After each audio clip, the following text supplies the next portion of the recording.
ಕೆಲವೊಬ್ರು ನೋಡ್ಬಿಟ್ಟು ನಿಮ್ಮವರು ಡ್ರೈವ್ ಮಾಡ್ತೀರಾ, ನೀವು ಕಾರೆಲ್ಲ ಡ್ರೈವ್ ಮಾಡ್ತೀರಾ ಅಂತ ಹೇಳ್ತಾರೆ. ಅವಾಗ ಯಾಕೆ ನಮ್ಮ ಕೈಲಿ ಮಾಡೋಕ್ಕಾಗಲ್ವಾ ಅಂತ ಅನಿಸುತ್ತೆ. ಎಲ್ಲನೂ ಮಾಡ್ಬೋದಲ್ವಾ. ನಾನು ಇದು ವಿಮೆನ್ಸ್ ಬೈಕ್ ರೈಡಿಂಗಲ್ಲೂ ಇದ್ದೀನಿ. ಸೊ ಬೈಕು ರೈಡ್ ಮಾಡ್ತೀನಿ, ಕಾರು ಡ್ರೈವ್ ಮಾಡ್ತೀವಿ. ನಮ್ಮ ಕೈಲಿ ಏನೂ ಆಗಲ್ಲ ಅಂತ ಹೇಳ್ಬಾರ್ದು ಯಾರೂ. ಅದಕ್ಕೆ ಎಲ್ಲ ಕಲ್ತ್ಕೊಂಡ್ಬಿಟ್ಟಿದ್ದೀರಾ. ಕಲಿಯೋದು ಕಲಿತಾನೆ ಇರಬೇಕು. ಇದು ಕಲಿಯೋದು ಮುಗಿಯೋದೇ ಇಲ್ಲ. ಎಲ್ಲ ಥರನೂ ಇವಾಗ ಏನೇ ಮೇಕಪ್ಪಲ್ಲಿ ನಾನು ಕಲಿತಾ ಇದ್ದೀನಿ. ಇರ್ಬೇಕು ಆ ಥರದವ್ರ ಲೈಫಲ್ಲಿ ಒಬ್ರು. ಖಂಡಿತ ನಿಜ. ಕಷ್ಟಕ್ಕೆ, ಸುಖಕ್ಕೆ, ನೋವಿಗೆ. ಹೌದು, ಯಾರ ಹತ್ರ ಹೋಗಿ ಶೇರ್ ಮಾಡೋಕ್ಕಾಗಲ್ವಲ್ಲ. ಒಂದೊಂದ್ಸತಿ ನಮ್ಮ ವೀಕ್ನೆಸ್ನ ಹೇಳ್ಕೊಳಕ್ಕೆ ಹೋದ್ರೆ ಅದನ್ನೇ ಯೂಸ್ ಮಾಡ್ಕೊಂಡು ತುಂಬ ಜನ ಅದನ್ನು ಕಾಳಿಯಲ್ಲಿ ತುಂಬ ಜನ ಇರ್ತಾರೆ. So we should never share. ನಮ್ಮ ಒಂದು ಇದನ್ನ ಯಾರಿಗೂ ಹೇಳ್ಕೊಬಾರ್ದು. ನಮ್ಮ ಸೀಕ್ರೆಟ್ಸ್ ಯಾರಿಗೂ ಹೇಳ್ಕೊಬಾರ್ದು, ನಮ್ಮ ನೋವನ್ನ ಯಾರಿಗೂ ಹೇಳ್ಕೊಬಾರ್ದು. ವೀಕ್ಷಕರೇ ಬನ್ನಿ, ಇವಾಗ ಐಶ್ವರ್ಯ ರೆಡ್ಡಿ ಅವರ ಹೋಟೆಲ್ಗೆ ಹೋಗ್ತಾ ಇದ್ವಿ. ಸಣ್ಣ ಪುಟ್ಟ ಮಟ್ಟದಲ್ಲಿ ಒಂದು ಹೋಟೆಲ್ ಮಾಡ್ತಾ ಇದ್ದಾರೆ. ಐಶೂಸ್ ಕಿಚನ್ ಅಂತ ಓಪನ್ ಮಾಡಿದ್ದಾರೆ. ಅಲ್ಲಿಗೆ ಅವ್ರು ಕಾರಲ್ಲೇ ಕರ್ಕೊಂಡು ಹೋಗ್ತಾ ಇದ್ದಾರೆ.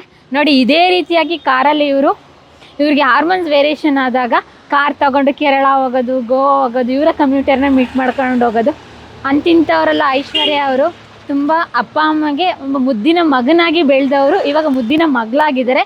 ಈ ರೀತಿಯಾದಂಥ ವಿಷಯಗಳನ್ನ ಇಂದಿನ ವಿಡಿಯೋದಲ್ಲಿ ಹೇಳ್ತಾ ಹೋಗ್ತೀನಿ. ದಯವಿಟ್ಟು ಸ್ಕಿಪ್ ಮಾಡ್ದಲೇ ಕೊನೆಯವರೆಗೂ ನೋಡಿ. ಯಾಕೆಂತ ಹೇಳಿದರೆ ಈ ಸಮುದಾಯದವ್ರನ್ನ ನಮ್ಮ ಡಿಜಿಟಲ್ ಮಾಧ್ಯಮದ ಮುಖಾಂತರ ಒಂದು ಮೇಲೆತ್ತುವ ಒಂದು ಪ್ರಯತ್ನ ಮಾಡ್ತಾ ಇದ್ದೀವಿ. ಅದಕ್ಕೆ ನಿಮ್ಮ ಸಹಕಾರ ಬೇಕು. ಸಹಕಾರ ಅಂತ ಹೇಳಿದರೆ ಈ ವಿಡಿಯೋನ ಶೇರ್ ಮಾಡಿ, ಲೈಕ್ ಮಾಡಿ, ನಿಮ್ಮ ಅನಿಸಿಕೆ ಅಭಿಪ್ರಾಯ ಏನೇ ಇದ್ರೂ ಕೂಡ ಕಮೆಂಟ್ಸ್ ಮಾಡಿ. ಬನ್ನಿ ಎಲ್ಲರೂ ಕೂಡ ಇವಾಗ ಐಶೂಸ್ ಕಿಚನ್ಗೆ ಹೋಗೋಣ. ಕಾರ್ ಡ್ರೈವ್ ಮಾಡೋಕ್ಕೂ, ಇವಾಗ ಹುಡುಗಿಯ ಕಾರ್ ಡ್ರೈವ್ ಮಾಡೋಕ್ಕೂ ತುಂಬ ಖುಷಿ ಅನ್ಸುತ್ತೆ. ಯಾಕಂದರೆ ಕೆಲವೊಬ್ರು ನೋಡ್ಬಿಟ್ಟು ನಿಮ್ಮವರು ಡ್ರೈವ್ ಮಾಡ್ತೀರಾ, ನೀವು ಕಾರೆಲ್ಲ ಡ್ರೈವ್ ಮಾಡ್ತೀರಾ ಅಂತ ಹೇಳ್ತಾರೆ. ಅವಾಗ ಯಾಕೆ ನಮ್ಮ ಕೈಲಿ ಮಾಡೋಕ್ಕಾಗಲ್ವಾ ಅಂತ ಅನಿಸುತ್ತೆ. ಎಲ್ಲನೂ ಮಾಡ್ಬೋದಲ್ವಾ. ನಾನು ಇದು ವಿಮೆನ್ಸ್ ಬೈಕ್ ರೈಡಿಂಗಲ್ಲೂ ಇದ್ದೀನಿ. ಸೊ ಬೈಕು ರೈಡ್ ಮಾಡ್ತೀನಿ, ಕಾರು ಡ್ರೈವ್ ಮಾಡ್ತೀವಿ. ನಮ್ಮ ಕೈಲಿ ಏನೂ ಆಗಲ್ಲ ಅಂತ ಹೇಳ್ಬಾರ್ದು ಯಾರೂ. ಅದಕ್ಕೆ ಎಲ್ಲ ಕಲ್ತ್ಕೊಂಡ್ಬಿಟ್ಟಿದ್ದೀರಾ. ಕಲಿಯೋದು ಕಲಿತಾನೆ ಇರಬೇಕು. ಇದು ಕಲಿಯೋದು ಮುಗಿಯೋದೇ ಇಲ್ಲ. ಎಲ್ಲ ಥರನೂ ಇವಾಗ ಏನೇ ಮೇಕಪ್ಪಲ್ಲಿ ನಾನು ಕಲಿತಾ ಇದ್ದೀನಿ. ಸೂಪರ್. ಹಂಗಾರೆ ಐಶ್ವರ್ಯ ರೆಡ್ಡಿ ಯಾವಾಗ ಹೆಸರು ಚೇಂಜ್ ಆಗಿದ್ದು ನಿಮ್ದು? ಐಶ್ವರ್ಯ ರೆಡ್ಡಿ ಅಂತ ಮುಂಚೆ ಏನ್ ಹೆಸರಿತ್ತು? ನನ್ನ ಹೆಸರು ಆಶಿಕ್ ಅಂತ ಇತ್ತು, ಐಶ್ವರ್ಯ ಅಂತ ನಾನು ಮಾಡ್ಕೊಂಡಿದ್ದು. ಓಕೆ. ಅಪ್ಪ ಏನಂದ್ರು ಈ ರೀತಿ ಎಲ್ಲ ಚೇಂಜಸ್ ನೋಡಿ? ಅವರು ಕೊನೆ ತನಕನೂ ನನ್ನ ಹತ್ರ ಮಾತೇ ಸರಿಗೆ ಮಾತಾಡ್ತಿರ್ಲಿಲ್ಲ. ಏನಾದರೂ ಅಮ್ಮ ಸಪೋರ್ಟ್ ಮಾಡಿದ್ರೆ ಹೊರತು ಅಪ್ಪ ಅಷ್ಟು ಇದು ಮಾಡಿರಲಿಲ್ಲ. ಓಕೆ. ಅಪ್ಪ ಯಾವಾಗಿಂದ ಮಾತು ಬಿಟ್ಟಿದ್ದು ನಿಮಗೆ? ನನಗೆ ಟ್ರಾನ್ಸ್ಫಾರ್ಮೇಷನ್ ಗೊತ್ತಾಗಿ ಅಪ್ಪ, ನೀನು ಎಲ್ಲಿ ನಮ್ಮ ಫ್ಯಾಮ್ಲಿನೇ ಎಲ್ಲರೂ ತಪ್ಪಾಗಿ ಮಾತಾಡ್ತಾರಲ್ಲ, ಸೊ ಅದರಿಂದನೇ ಬೇಜಾರಾಗ್ಬಿಟ್ಟು ಮಾತೇ ಬಿಟ್ಬಿಟ್ಟಿದ್ರು. ಇವಾಗ ಅಪ್ಪ ತಿರೋಗಿ ಒಂದು 2 years ಆಗ್ತಾ ಬಂತು. ಸೊ ಅವಾಗಿಂದ ನಮ್ಮ ತುಂಬ ಮನ್ಸು ಬೇಜಾರಿದೆ. ಅದು ಅಪ್ಪ ಇವಾಗ ಸಕ್ಸಸ್ ಟೈಮಲ್ಲಿ ಇಲ್ವಲ್ಲ ಅಂತ ಅಷ್ಟೇ. ಅಂದರೆ ನಿಮ್ಮ ಬಿಹೇವಿಯರ್ಸ್ ಚೇಂಜಸ್ ಆಗಿದ್ದು ನಿಮ್ಮ ಅಪ್ಪಂಗೆ ಏನಾದರೂ ಅಬ್ಸರ್ವೇಷನಿಗೆ ಬಂತಾ? ಆ್ಯಕ್ಚುಲಿ ಚಿಕ್ಕ ವಯಸ್ಸಲ್ಲಿ ನಮ್ಮ ಅಪ್ಪನೇ ನನಗೆ ಹೊಡೆದಿದ್ದಾರೆ. ನೀನು ಹುಡುಗ ಥರ ಆಡು, ಯಾಕೆ ಹುಡುಗಿ ಥರ ಆಡ್ತೀಯ ಅಂತ ಹೇಳ್ಬಿಟ್ಟು ಒಂದ್ಸತಿ ಹೊಡೆದಿದ್ದಾರೆ, ತುಂಬಾ ಹೊಡೆದಿದ್ದಾರೆ. ಸೊ ಅವಾಗ ನಾನು ಹೇಳಿದ್ದೀನಿ. ಅವಾಗ ನಾನು ಸೂಸೈಡ್ ಅಟೆಂಪ್ಟು ಮಾಡಿದ್ದೀನಿ ನಮ್ಮ ಅಪ್ಪ ನಮ್ಮ ಹೇಳಿದಾಗ. ಅದು ಭಯ ಬಂದ್ಬಿಡ್ತಲ್ಲ ನನಗೊಂಥರ, ನಮ್ಮಪ್ಪ ಏನು ಈ ಥರ ಅಂದ್ಬಿಟ್ರಲ್ಲ ಅಂತ ಒಂಥರ ನನಗೆ ಬೇಜಾರು. ಅಯ್ಯೋ ಅಪ್ಪನೇ ಹಿಂಗೆ ಅಂದ್ಬಿಟ್ರಲ್ಲ, ನಾನು ಇದೆಲ್ಲ ಗೊತ್ತಾಗ್ಬಿಟ್ರೆ ಇನ್ನು ಅಪ್ಪಗೆ ತುಂಬ ಅವಮಾನ ಆಗುತ್ತೆ ಅಂತ ಒಂದು ಇಂಟೆನ್ಷನಲ್ಲಿ ನಾನೇನು ಮಾಡಿಬಿಟ್ಟೆ, ಸೂಸೈಡೇ ಮಾಡ್ಕೊಬಿಡ ಅಂತ ಹೇಳ್ಬಿಟ್ಟು ಸೂಸೈಡ್ ಮಾಡೋಕ್ಕೆ ಹೋಗ್ಬಿಟ್ಟಿದ್ದೆ ನಾನು. ಅಂದರೆ ಎಷ್ಟು ವರ್ಷ ಅವಾಗ ನಿಮಗೆ? ಆವಾಗ ನಾನು ಅದೇ 10th ಏನೋ ಅನ್ಸುತ್ತೆ, 9th ಹೈಸ್ಕೂಲ್ ಟೈಮಲ್ಲೇ ನಾನು ಇನ್ನೇನು ಹೋಗ್ಬಿಡೋಣ ಅಷ್ಟೇ, ಇವಾಗೆಲ್ಲ ಕಷ್ಟ ಕೊಡೋದು ಬೇಡ ಅಂತ ಅನ್ಕೊ. ಯಾವ ರೀತಿ ಅಟೆಂಡ್ ಮಾಡಿದ್ದು ನೀವು ಸೂಸೈಡ್? ಅದು ಪಾಯ್ಸನ್ ಏನಂತಾರೆ, ಸ್ಪ್ರೇ ಬರುತ್ತಲ್ಲ, ಅದೇ ಕಾಕ್ರೋಚ್ ಸ್ಪ್ರೇ ಬರುತ್ತಲ್ಲ, ನಮ್ಮ ಆಂಟಿ ಮನೆಗೆ ಹೋಗಿ ಅದನ್ನ ಶೇಖರಣೆ ಮಾಡಿ ತಗೊಬಂದು ಅದನ್ನ ಅವತ್ತು ನಾನು ಏನು ಮಾಡಿದ್ದೀನಿ ಗೊತ್ತಾ, ನಮ್ಮಮ್ಮ ಚೆನ್ನಾಗಿ ಅಡುಗೆ ಮಾಡಿದಾರೆ ಅಂತ ಹೇಳ್ಬಿಟ್ಟು ಅದನ್ನು ಚೆನ್ನಾಗಿ ಊಟ ಮಾಡಿಬಿಟ್ಟು ಆಮೇಲೆ ಪಾಯ್ಸನ್ನ ಕುಡಿದಿದ್ದೀನಿ. ನನಗೆ ಗೊತ್ತಿಲ್ಲ ಊಟ ಮಾಡಬಾರ್ದು ಪಾಯ್ಸನ್ ಕುಡಿಯೋಕ್ಕೆ ಮುಂಚೆ ಅಂತ ಹೇಳ್ಬಿಟ್ಟು. ಸೊ ಅದನ್ನೆಲ್ಲ ಫುಲ್ ವಾಮಿಟಿಂಗ್ ಮಾಡ್ಕೊಬಿಟ್ಟಿದ್ದೆ ನಾನು. ನಿಮ್ಮ ಮನೇಲಿ ಹೇಗೆ ಹೇಳಿದ್ರೆ? ನೀವೇ ಹೇಳಿದ್ರೆ ನಾನು ಪಾಯ್ಸನ್ ತಗೊಂಡಿದ್ದೀನಿ ಅಂತ? ನನಗೆ ನಮ್ಮ ಮನೇಲಿ ಯಾವಾಗ ತುಂಬಾನೇ ಬೈತಾ ಇರೋರಲ್ಲ, ಸೊ ಅವಾಗ ನನಗೇನು ಹೇಳಿಲ್ಲ. ಅವಾಗೆ ನಾನು ಕೆಳಗಡೆ ನಮ್ಮ ಮನೆ ಬಾಡಿಗೆ ಬಿಟ್ಟಿದ್ದೀವಿ. ಸೊ ಅವ್ರ ಹತ್ರ ಟೆನೆಂಟ್ ಹತ್ರ ಹೋಗ್ಬಿಟ್ಟು ನಾನು ತುಂಬ ಕ್ಲೋಸ್ ಇರೋರು ಅಕ್ಕ, ಅವ್ರ ಹತ್ರ ಹೋಗಿ ಹೇಳ್ತಾ ಇದ್ದೀನಿ, ಅಕ್ಕ ನಾನು ಪಾಯ್ಸನ್ ಕುಡ್ಬಿಟ್ಟೆ ಸತ್ತೋಗ್ಬಿಡ್ತೀನಿ ಇನ್ನೊಂದು ಸ್ವಲ್ಪ ಹೊತ್ತಲ್ಲಿ, ನಮ್ಮ ಅಪ್ಪ ಅಮ್ಮಗೆ ಭಾರವಾಗಿರೋದಿಲ್ಲ ಅಂತ ಹೇಳ್ಬಿಟ್ಟು ನಾನು ಹೋಗ್ಬಿಟ್ಟು ಹೇಳ್ತಾ ಇದ್ದೆ ನಾನು. ಓ ಮೈ ಗಾಡ್. ಆಮೇಲೆ ಅವ್ರು ಬಂದ್ರು ನಿಮ್ಮ ಅಪ್ಪ ಅಮ್ಮ? ಆಮೇಲೆ ಹೇಳಿ ಕರ್ಕೊಂಡು ಹೋಗಿ KC ಜನರಲ್ ಹಾಸ್ಪಿಟಲ್ ಅಡ್ಮಿಟ್ ಮಾಡಿ ಫುಲ್ ವಾಮಿಟಿಂಗ್ ಎಲ್ಲ ಮಾಡಿಸಿ ಅವ್ರಿಗೆ ಒಂದು ಹೇಳ್ತೀನಿ, ಇದು ಸೂಸೈಡ್ ಅನ್ನೋದು ಮಾಡಲೇಬೇಡಿ, ಯಾಕಂದರೆ ಅದು ಕಷ್ಟ ಎಷ್ಟಿರುತ್ತೆ ಅಂತ ಹೇಳಿ ನಾನು ಮಾಡಿರೋದು ನನಗೆ ಗೊತ್ತು. ಆ್ಯಕ್ಚುಲಿ ಅದು ಆ ವನವಾಸ ಇದೆಯಲ್ಲ, ತುಂಬ ಆ್ಯಕ್ಚುಲಿ ಫಸ್ಟ್ ಆಫ್ ಆಲ್ ಅದನ್ನು ನಾನು ತಪ್ಪು ಅಂತ ಹೇಳ್ತೀನಿ. ಯಾರೋ ಆ ಥರ ಅಟೆಂಪ್ಟ್ ಮಾಡಬೇಡಿ ಅಂತ ಹೇಳ್ತೀನಿ ನಾನು. ನಮ್ಮ ಕಮ್ಯುನಿಟಿ ಅವ್ರಿಗೆ ನಾನು ಅದನ್ನು ಕ್ಲಿಯರಾಗಿ ಒಂದು ಹೇಳ್ತೀನಿ, ಆ ಟ್ರೈ ಅನ್ನೋದು ಮಾಡಬೇಡಿ. ನನ್ನ ಕಮ್ಯುನಿಟಿಗೆ ನಾನು ಏನಂತೀನಿ ಅಂದರೆ, ಈ ಥರ ಪ್ರಾಬ್ಲಮ್ಸ್ ಬಂದಾಗ ಸೂಸೈಡ್ ಅಂತ ಒಂದು ಅಟೆಂಪ್ಟ್ನ ಟ್ರೈ ಮಾಡಕ್ಕೆ ಹೋಗಬೇಡಿ. ನಿಮ್ಮ ಏನೇ ಸಮಸ್ಯೆಗಳಿದ್ರು ನಿಮ್ಮ ಫ್ರೆಂಡ್ಸ್ ಹತ್ರ ಶೇರ್ ಮಾಡ್ಕೊಂಡು, ಇಲ್ಲಾಂದರೆ ಒಂದು ಸೈಕಾಟ್ರಿಸ್ಟ್ ಹತ್ರ ಇಲ್ಲ ಒಂದು ಡಾಕ್ಟರ್ ಹತ್ರ ಕನ್ಸಲ್ಟ್ ಮಾಡಿ. ಸೊ ಅವ್ರು ನಿಮ್ಗೆ ಒಳ್ಳೆ ಇದು ಹೇಳ್ತಾರೆ ಏನು ಮಾಡ್ಬೇಕು ಮುಂದಕ್ಕೆ ಅಂತ ಹೇಳ್ಬಿಟ್ಟು ಸಜೆಷನ್ ಮಾಡ್ತಾರೆ. ಓಕೆ, ನೀವು ಹೇಳಿದ್ರೆ ಸೂಸೈಡ್ ವನವಾಸನೇ ಬೇಡ ಅಂತ.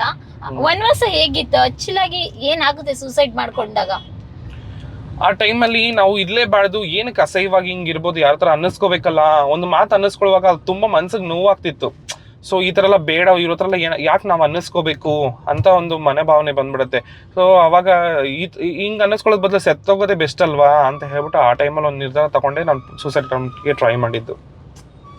ಅದಾದ್ಮೇಲೆ ನೆಕ್ಸ್ಟ್ ಮತ್ತೆ ಯಾವತ್ತೂ ಕೂಡ ಟ್ರೈ ಮಾಡಲ್ಲ. ಟ್ರೈ ಮಾಡೋರ್ಗು ನಾನು ಅದನ್ನ ಹೇಳಿದ್ದೀನಿ, ಆ ಥರ ಎಲ್ಲ ಮಾಡಕ್ ಹೋಗ್ಬೇಡಿ, ಇದು ಸರಿ ಅಲ್ಲ, ಇದು ತಪ್ಪು ಅಂತ ಹೇಳ್ಬಿಟ್ಟು ನಾನು ಖಂಡಿತ ಎಲ್ಲರಿಗೂ ಹೇಳಿದ್ದೀನಿ ಅಂತ. ಸಾಮಾನ್ಯವಾಗಿ ಈ ಟ್ರಾನ್ಸ್ಜೆಂಡರ್ ಕಮ್ಯುನಿಟಿಲಿ ಹೇಳ್ಕೊಳಕ್ ಧೈರ್ಯ ಇರಲ್ಲ, ಮತ್ತೆ ತುಂಬಾ ರೇಗಿಸ್ತಾರೆ ಅಂತ ಹೇಳಿ ಅರ್ಧ ಜನ ನೊಂದನ್ನೇ ಈ ರೀತಿಯಾಗಿ ಒಂದು ನಿರ್ಧಾರಕ್ಕೆ ಬರ್ತಾರೆ. ಮನೆಯಲ್ಲಿ ಅಕ್ಸೆಪ್ಟ್ ಮಾಡ್ಕೊಳ್ದಲ್ಲೇ ಇರ್ಬೋದು, ಅಪ್ಪ ಅಮ್ಮ ಬೈಯೋದು, ಹೊಡಿಯೋದು. ಏಕೆಂದ್ರೆ ಅವಾಗ ಒಂದು ಟೀನೇಜ್, ನಿಮ್ಮಲ್ಲಿ ಕೂಡ ಹಾರ್ಮೋನ್ಸ್ ವೇರಿಯೇಷನ್ ಆಗ್ತಾ ಇರುತ್ತೆ, ಮತ್ತೆ ಟೀನೇಜ್ ಅಲ್ಲಿ ನಿಮ್ಗೂ ಕೂಡ ಕಲರ್ಫುಲ್ ಲೈಫ್ ಲೀಡ್ ಮಾಡ್ಬೇಕು ಅಂತ ಆಬ್ವಿಯಸ್ಲಿ ಎಲ್ರ ತರನೂ ಇರುತ್ತೆ. ಅರ್ಥ ಮಾಡ್ಕೊಂಡಿರ್ತಾರಲ್ಲ, ಇವಾಗ ಒಂದು ಫ್ರೆಂಡ್ಗಿಂತ ಒಂದು ಬ್ರದರ್ ಇರ್ತಾರಲ್ಲ, ತುಂಬಾ ಇದು ಇರ್ತಾರೆ. ನಮ್ಮ ಆಕ್ಚುಲಿ ಅವ್ನು ಬಂದ್ಬಿಟ್ಟು ನಮ್ಮ ರಿಲೇಷನ್ ಅಲ್ಲೇ ಇರೋದು. ಮೇ ಬಿ ಅದು ಬೆಸ್ಟೀಸ್ ಅಂತ ಹೇಳ್ತಾರಲ್ಲ, ಇವಾಗ ಗರ್ಲ್ಸ್ಗೆ ಬಾಯ್ ಬೆಸ್ಟಿ ಅಂತ ಇರ್ತಾರಲ್ಲ, ಆತರ ತುಂಬಾ ಅರ್ಥ ಮಾಡ್ಕೊಳ್ಳೋ ಅವ್ನ ಬ್ರದರೇ ನನ್ನ ಆಕ್ಚುಲಿ. ಯಾರು? ನಮ್ಮ ರಿಲೇಟಿವ್. ನಾನು ತೋರಿಸ್ತೀನಿ ನಿಮಗೆ ಇವಾಗ, ಶ್ರೇಯಸ್ ಅಂತ. ನನಗೆ ಎಲ್ಲಾ ತರ ಮೀನ್ಸ್ ಅವಾಗ ಒಂದು ಚಿಕ್ಕ ವಯಸ್ಸಾಗಿದ್ದಾಗ ಅಷ್ಟೊಂದೇನು ಇದು ಮಾಡ್ತಿರ್ಲಿಲ್ಲ. ಇವಾಗ ಎಲ್ಲ ಕೆಲಸ ಎಲ್ಲ ಸ್ಟಾರ್ಟ್ ಮಾಡಿದ್ಮೇಲೆ ನನ್ನ ಜೊತೆಗೆ ಸಪೋರ್ಟ್ ಆಗಿದ್ದಾನೆ ಅವನು. ಇರ್ಬೇಕು ಆ ತರದವ್ರ ಲೈಫ್ ಅಲ್ಲಿ ಒಬ್ರು. ಖಂಡಿತ, ನಿಜ. ಕಷ್ಟಕ್ಕೆ, ಸುಖಕ್ಕೆ, ನೋವಿಗೆ. ಹೌದು, ಯಾರ ಹತ್ರ ಹೋಗಿ ಶೇರ್ ಮಾಡಕ್ ಆಗಲ್ವಲ್ಲ. ಒಂದ್ಸತಿ ನಮ್ಮ ವೀಕ್ನೆಸ್ ನ ಹೇಳ್ಕೊಳಕ್ ಹೋದ್ರೆ ಅದನ್ನೇ ಯೂಸ್ ಮಾಡ್ಕೊಂಡು ತುಂಬಾ ಜನ ಅದನ್ನ ಕಾಳಿಯಲ್ಲಿ ತುಂಬಾ ಜನ ಇರ್ತಾರೆ. So we should never share. ನಮ್ಮ ಒಂದು ಇದನ್ನ ಯಾರಿಗೂ ಹೇಳ್ಕೊಬಾರ್ದು, ನಮ್ಮ ಸೀಕ್ರೆಟ್ಸ್ ಯಾರಿಗೂ ಹೇಳ್ಕೊಬಾರ್ದು, ನಮ್ಮ ನೋವನ್ನ ಯಾರಿಗೂ ಹೇಳ್ಕೊಬಾರ್ದು. ಕರೆಕ್ಟ್ ಆಗಿ ಹೇಳಿದ್ರಿ. ನಾನು ಹೇಳ್ತಾ ಇದ್ದೆ ನಿಮ್ಗೆ, ಟೀನೇಜ್ ಅಲ್ಲಿ ಕೆಲವೊಂದು ಹಾರ್ಮೋನ್ಸ್ ವೇರಿಯೇಷನ್ ಜೊತೆಗೆ ನಿಮ್ಗೂ ಕೂಡ ಕಾಮನ್ ಆಗಿ ಎಲ್ರ ತರಾನು ಲೈಫ್ ಲೀಡ್ ಮಾಡ್ಬೇಕಂತ ಆಸೆ ಇರುತ್ತೆ. ಮತ್ತೆ ಫ್ರೀಡಮ್ ಆಗಿ ಲೈಫ್ ಆ ಏಜ್ ಅಲ್ಲಿ ಅಂತೂ ಯಾವುದೇ ರೀತಿ ಕಮಿಟ್ಮೆಂಟ್ ಇರಲ್ಲ, ಏನಿರಲ್ಲ. ಕಾಲೇಜ್ಗೆ ಹೋದ್ರು ಕೂಡ ಒಂದ್ ರೀತಿಯಾಗಿ ನಮ್ಮನ್ನ ಅರ್ಥ ಮಾಡ್ಕೊಳ್ಳೋ ಅಂತ ಫ್ರೆಂಡ್ ಸರ್ಕಲ್ ಇರ್ಬೇಕು. ಹೊರಗಡೆ ಬಂದ್ರು ಕೂಡ ನಮ್ಮನ್ನ ಅರ್ಥ ಮಾಡ್ಕೊಳ್ಳೋರ ಜೊತೆ ಹೊರಗಡೆ ಸುತ್ತಾಡ್ಬೇಕು ಅಂತ ಅನ್ಸುತ್ತೆ. ನೀವು ಹೊರಗಡೆ ಹೋಗ್ಬೇಕಂದ್ರೆ ಯಾರ ಜೊತೆ ಹೋಗ್ತಾ ಇದ್ರಿ ಯೂಶುವಲ್ ಆಗಿ? ನಿಮ್ ತಂಗಿ ಬೇರೆ ಇದ್ರು. ನನ್ನ ಒಂದು ಗ್ರೂಪ್ ಆಫ್ ಫ್ರೆಂಡ್ಸ್ ಇದಾರೆ. ಸೊ ಅವ್ರ ಜೊತೆನೆ ತಿರ್ಗಾಡ್ತಿದ್ದಿದ್ದು ನಾನು.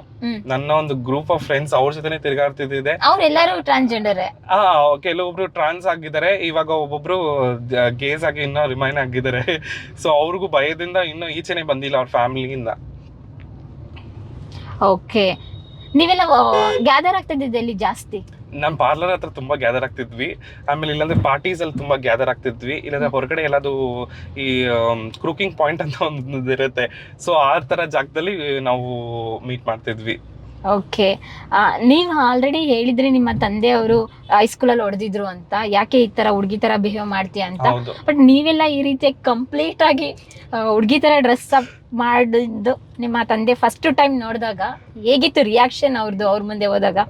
ಅಯ್ಯೋ, ಆ ಮೂಮೆಂಟ್ ಎಲ್ಲ ನೆನ್ಸ್ಕೋಬೇಕಾ ಅನ್ಸುತ್ತೆ. ಅಯ್ಯೋ, ನಮ್ಮಪ್ಪ ಫುಲ್ಲು ಹೆಂಗಿದ್ರಂದ್ರೆ ಆಂಗ್ರಿ ಬರ್ಡ್ ಅಂತ ನೋಡ್ತಿರಲ್ಲ ಫೇಸಸ್, ಆ ರೆಡ್ ಆಂಗ್ರಿ ಬರ್ಡ್, ಆ ತರ ನಮ್ಮ ಅಪ್ಪನ ಫೇಸು. ಅದನ್ನ ನೋಡಿ ನನಗೆ ಶಾಕು. ಅಯ್ಯೋ, ಏನಪ್ಪಾ, ಏನೋ ಒಂದು ದೊಡ್ಡ ತಪ್ಪು ಮಾಡ್ಬಿಟ್ವಾ ಹಿಂಗೆ ಅಂತ ಹೇಳ್ಬಿಟ್ಟು. ಅದಕ್ಕೆ ಮುಂಚೆ ನಾನು ಫಸ್ಟ್ ನಮ್ಮ ಅಮ್ಮನ ಮುಂದೆ ನಾನು ಹೋಗ್ಬಿಟ್ಟು ನಿಂತ್ಕೊಬಿಟ್ಟಿದ್ದೆ. ಸೊ ಕಂಪ್ಲೀಟ್ ಆಗಿ ಚೇಂಜ್ ಆಗಿ ನಿಂತ್ಕೊಬಿಟ್ಟಿದ್ದೆ. ಆಗ ನಮ್ಮ ಅಮ್ಮ ನೋಡಿ ಬೈತಾ ಇದ್ರು, ಏನು ಹಿಂಗ್ ಬಂದ್ಬಿಟ್ಟಿದೆ, ಇನ್ಮೇಲೆ ಹಿಂಗ್ ಮನೆಗೆ ಬರಬೇಡ ಹಂಗಿಂಗ್ ಅಂತ ಹೇಳ್ಬಿಟ್ಟು. ನಾನು ಜಗಳ ಮಾಡ್ಕೊಂಡು ಮನೆಯಿಂದ ಬಂದ್ಬಿಟ್ಟಿದ್ದೆ. ಆಮೇಲೆ ನಾನು ಆ ಮನೆ ಅಂದ್ರೆ ಅದೇ ನಾನು ಮಲೇಶಿಯಂ ಪಾರ್ಲರ್ ಮೇಲ್ಗಡೆ ಬಂದ್ಬಿಟ್ಟು ಸ್ಟೇ ಮಾಡ್ಕೊಂಡ್ಬಿಟ್ಟಿದ್ದೆ ನಾನು ಅವಾಗ. ಅವಾಗ ಇಲ್ಲೇ ಸ್ಟೇ ಮಾಡೋದು ಎಲ್ಲ ಮಾಡೋದು ಇಲ್ಲೇ ಇಟ್ಕೊಂಡು ಓಡಾಡ್ತಿದ್ದಲ್ಲ, ಇಲ್ಲೇ ಮಲೇಶಿಯಂ ಅಲ್ಲಿ ಇರುವಾಗಲೇ ನಾನು ಹೋಗ್ತಾ ಇದ್ದಿದ್ದು, ಬರ್ತಾ ಇದ್ದಿದ್ದು ಕ್ರಾಸ್ ಡ್ರೆಸ್ಸಿಂಗ್ ಮಾಡ್ಕೊಂಡು. ಅಪ್ಪ ಮನೇಲಿ ಇರೋರು, ಅವ್ರ ಕೆಲಸ ಅವರು. ಫಸ್ಟ್ ಟೈಮ್ ನಿಮ್ಮ ಡ್ರೆಸ್ ನೋಡಿದ್ದು ನಿಮ್ಮಪ್ಪ ಆ ಮೂಮೆಂಟ್ ಅದನ್ನೇ ಹೇಳ್ತೀನಲ್ಲ, ಫುಲ್ ಫೈರ್. ಇನ್ನೇನು ಹೊಡೆದ್ಬಿಡ್ತಾರೆ ಅಂತ ಹೇಳಿ ಸ್ವಲ್ಪ ಹೊತ್ತೇ ಮನೇಲಿ ಇದ್ದಿದ್ದೆ, ಓಡೋಗ್ಬಿಟ್ಟೆ ನಾನು. ಆಮೇಲೆ ಬೇಗ ಓಡೋಗ್ಬಿಟ್ಟಿದ್ದೆ. ಅವಾಗ ಒಂದು ಎಲ್ಲಿಗೋ ಹೊರಗಡೆ ಹೋಗಿ ಒಂದು ಇಂಟರ್ವ್ಯೂಗೆ ಹೋಗಿದ್ದೆ. ಆಕ್ಚುಲಿ ನಮ್ಮ ಕಮ್ಯುನಿಟಿ ಮೀಟಿಂಗ್ ಇತ್ತು. ಸೊ ಅದು ಮೀಟಿಂಗ್ ಮುಗಿಸ್ಕೊಂಡು ನಾನು ಮನೆಗೆ ಹೋಗಿದ್ದು. ಅದೇ ಕ್ರಾಸ್ ಡ್ರೆಸ್ಸಿಂಗ್ ಅಲ್ಲಿ ಚೆನ್ನಾಗಿ ರೆಡಿ ಆಗಿದ್ದೆ. ಅಪ್ಪನ ಮುಂದೆ ನಾವು ಒಂದು ಹುಡುಗಿ ತರ ಚೆನ್ನಾಗಿ ಕಾಣಿಸ್ಬೇಕು, ಕ್ಯೂಟ್ ಆಗಿ ಕಾಣಿಸ್ಬೇಕು. ಅಪ್ಪ ಅಕ್ಸೆಪ್ಟ್ ಮಾಡ್ಕೊಬಿಡ್ತಾರೆ, ಏನೇನು ಹುಡುಗಿ ತರ ಇದಾರಲ್ಲ ಅಂತ ಹೇಳ್ಬಿಟ್ಟು. ನಿಮ್ಮ ಮೆಂಟಾಲಿಟಿ ಆ ತರ ಇತ್ತು. ಆದ್ರೆ ನಮ್ಮಪ್ಪ ಥೂ ಇದೇನ್ ಇವ್ನು ಹಿಂಗ್ ಬಂದವನೇ ಮನೆಯಿಂದ ಆಚೆ ಹಾಕೋ ಅನ್ನಂಗೆ ರೇಂಜ್ ಅಲ್ಲಿ ಇದ್ರು. ಅವಾಗ ಎಲ್ಲಿ ಹೊಡ್ಬಿಡ್ತಾರಂತ ಭಯ ಬೇರೆ ಇತ್ತು. ನಾನೇ ಮನೆಯಿಂದ ಬಂದ್ಬಿಟ್ಟಿದ್ದೆ ಬೇಗನೆ. ಓಕೆ, ಯೂಶಲಿ ಮನೇಲಿ ಯಾಕೆಂದ್ರೆ ನಿಮ್ಮ ಅಣ್ಣ ಸತ್ತೋಗಿದ್ರು, ನೀವೇ ಒಬ್ಬ ಮಗ, ನೀವೆಲ್ಲ ಮನೆ ಜವಾಬ್ದಾರಿ ತಗೊಳ್ತೀರಾ ಅಂತ ನಿಮ್ಮ ಅಪ್ಪ ಅಮ್ಮನ ಮೈಂಡ್ ಸೆಟ್ ಅಲ್ಲಿ ಇರುತ್ತೆ. ಅದ್ರ ಜೊತೆ ತಂಗಿ ಜವಾಬ್ದಾರಿ ಇರುತ್ತೆ ಮದುವೆ ಮಾಡ್ಬೇಕು ಅಂತ. ನಿಮ್ಮ ತಂಗಿ ಏನ್ ಹೇಳ್ತಾ ಇದ್ರು ನಿಮ್ಮ ಬಿಹೇವಿಯರ್ ಚೇಂಜಸ್ ಎಲ್ಲ ನೋಡಿ? ಅದ್ ಸೇಮ್ ನೀವು ಹೇಳ್ದಾಗ ಇವಾಗ ಒಂದು ಫ್ಯಾಮಿಲಿ ಅಂತ ಬಂದಾಗ ರೆಸ್ಪಾನ್ಸಿಬಿಲಿಟೀಸ್ ಅನ್ನ ತಿರೋದ್ಮೇಲೆ ನನ್ನ ಮೇಲೆ ಎಲ್ಲ ಹೊರೆಗಳು ಬಂತು. ಅವಾಗ ನಮ್ಮ ಮನೇಲಿ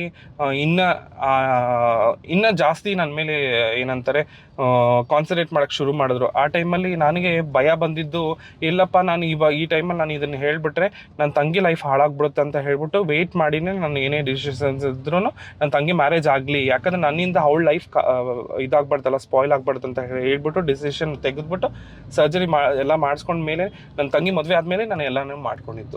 ಅಲ್ಲಿವರೆಗೂ ಹೌದು, ನಾನು ನಾರ್ಮಲ್ ಆಗಿ ಬೈಕ್ ಎಲ್ಲ ಓಡಾಡ್ತಿದ್ದೆ, ಕೆಲ್ಸಕ್ಕೆಲ್ಲ ಇದ್ ಮಾಡ್ಕೊ, ಇಲ್ಲಿ ಪಾರ್ಲರ್ ಟೈಮಲ್ಲೆಲ್ಲ ಕೆಲಸ ಮಾಡ್ಕೊಂಡು ಆಮೇಲೆ ನಾವು ಪಾರ್ಲರ್ ಸ್ಟಾರ್ಟ್ ಮಾಡಿದ್ದು. ಓಕೆ, ಡೈರೆಕ್ಟ್ ಎಜುಕೇಶನ್ ಮುಗಿದ ತಕ್ಷಣ ನೀವು ಪಾರ್ಲರ್ ಇಟ್ಟಿದ್ದೆ? ಅದಕ್ಕೆ ಮುಂಚೆ ಬೇರೆ ಕೆಲಸ ಮಾಡ್ತಿದ್ದೆ ನಾನು, ಎಲ್ಲೆಲ್ಲಿ ಕೆಲಸ ಸ್ಟಾರ್ಟ್ ಮಾಡಿದ್ದೀನಿ. 2-3 ಕಂಪ್ನೀಸ್ ಅಲ್ಲಿ ಕೆಲಸ ಮಾಡಿದ್ದೀನಿ ಆಕ್ಚುಲಿ. ಓಕೆ, ನಿಮ್ಮನ್ನ ಕಂಪ್ನೀಸ್ ಅಲ್ಲಿ ಹೋದಾಗ ಯಾವ ರೀತಿ ಇತ್ತು ನೋಡೋದು? ಅದೇ ನಾನು ಅದನ್ನ ತೋರ್ಸ್ಕೊಳ್ತಿರ್ಲಿಲ್ಲ, ಐಡೆಂಟಿಟಿನ ತೋರ್ಸ್ಕೊಂಡ್ರೆ ಎಲ್ಲಿ ಗೊತ್ತಾಗ್ಬಿಡುತ್ತೋ, ಕೆಲ್ಸನ ತೆಗ್ದ್ಬಿಡ್ತಾರ ಅಂತ ಹೇಳ್ಬಿಟ್ಟು ಅದೇ ಒಂದು ಮೈಂಡ್ ಸೆಟ್ ಅಲ್ಲೇ ಇರ್ತಾ ಇದ್ದೆ ಯಾವಾಗ್ಲೂ. ಪ್ರಿಯ ವೀಕ್ಷಕರೇ, ನಾವು ತೋರಿಸುತ್ತಿರುವ ಇತಿಹಾಸದ ಕಥೆಗಳು ಕನ್ನಡದ ಕಲೆ, ಸಾಹಿತ್ಯ, ಸಂಸ್ಕೃತಿ, ಜನಜೀವನ, ಇತಿಹಾಸ ಸೃಷ್ಟಿಸಿದ ಜನಸಾಮಾನ್ಯರ ಅಸಾಮಾನ್ಯ ಕಥೆಗಳು ನಿಮಗೆ ಇಷ್ಟ ಆಗಿದ್ಯಾ? ಹಾಗಿದ್ರೆ ವಿಡಿಯೋ ನೋಡಿ ಸುಮ್ಮನಾಗ್ಬೇಡಿ, ಶೇರ್ ಮಾಡಿ, ಸಪೋರ್ಟ್ ಮಾಡಿ, ನಮ್ಮೊಂದಿಗೆ ಜೊತೆಯಾಗಿ. ಇದು ನೀವೇ ಬೆಳೆಸಿದ ನಿಮ್ಮ ನೆಚ್ಚಿನ ಡಿಜಿಟಲ್ ಮಾಧ್ಯಮ. ಇನ್ಮುಂದೆ ನಿಮಗಾಗಿ ಇನ್ನಷ್ಟು ವಿನೂತನ ಶೈಲಿಯಲ್ಲಿ ಬರಲಿದೆ. ನೈತಿಕ ಬೆಂಬಲದ ಜೊತೆಗೆ ಆರ್ಥಿಕ ಬೆಂಬಲ ನೀಡಿ. ನಿಮ್ಮ ಬೆಂಬಲವೇ ನಮಗೆ ಪ್ರೇರಣೆ, ಸ್ಫೂರ್ತಿ ಕೂಡ. ನಿಮ್ಮ ಬೆಂಬಲದೊಂದಿಗೆ ನಮ್ಮ ಪಯಣ ಮುಂದುವರಿಯುತ್ತಿದೆ. ಸಾಮಾಜಿಕ ಬದಲಾವಣೆಗೆ ಜೊತೆಯಾಗಿ ನಮ್ಮ ಮುಂದಿನ ಪೀಳಿಗೆಗೆ ಕರ್ನಾಟಕದ ಇತಿಹಾಸ ಉಳಿಸೋಣ.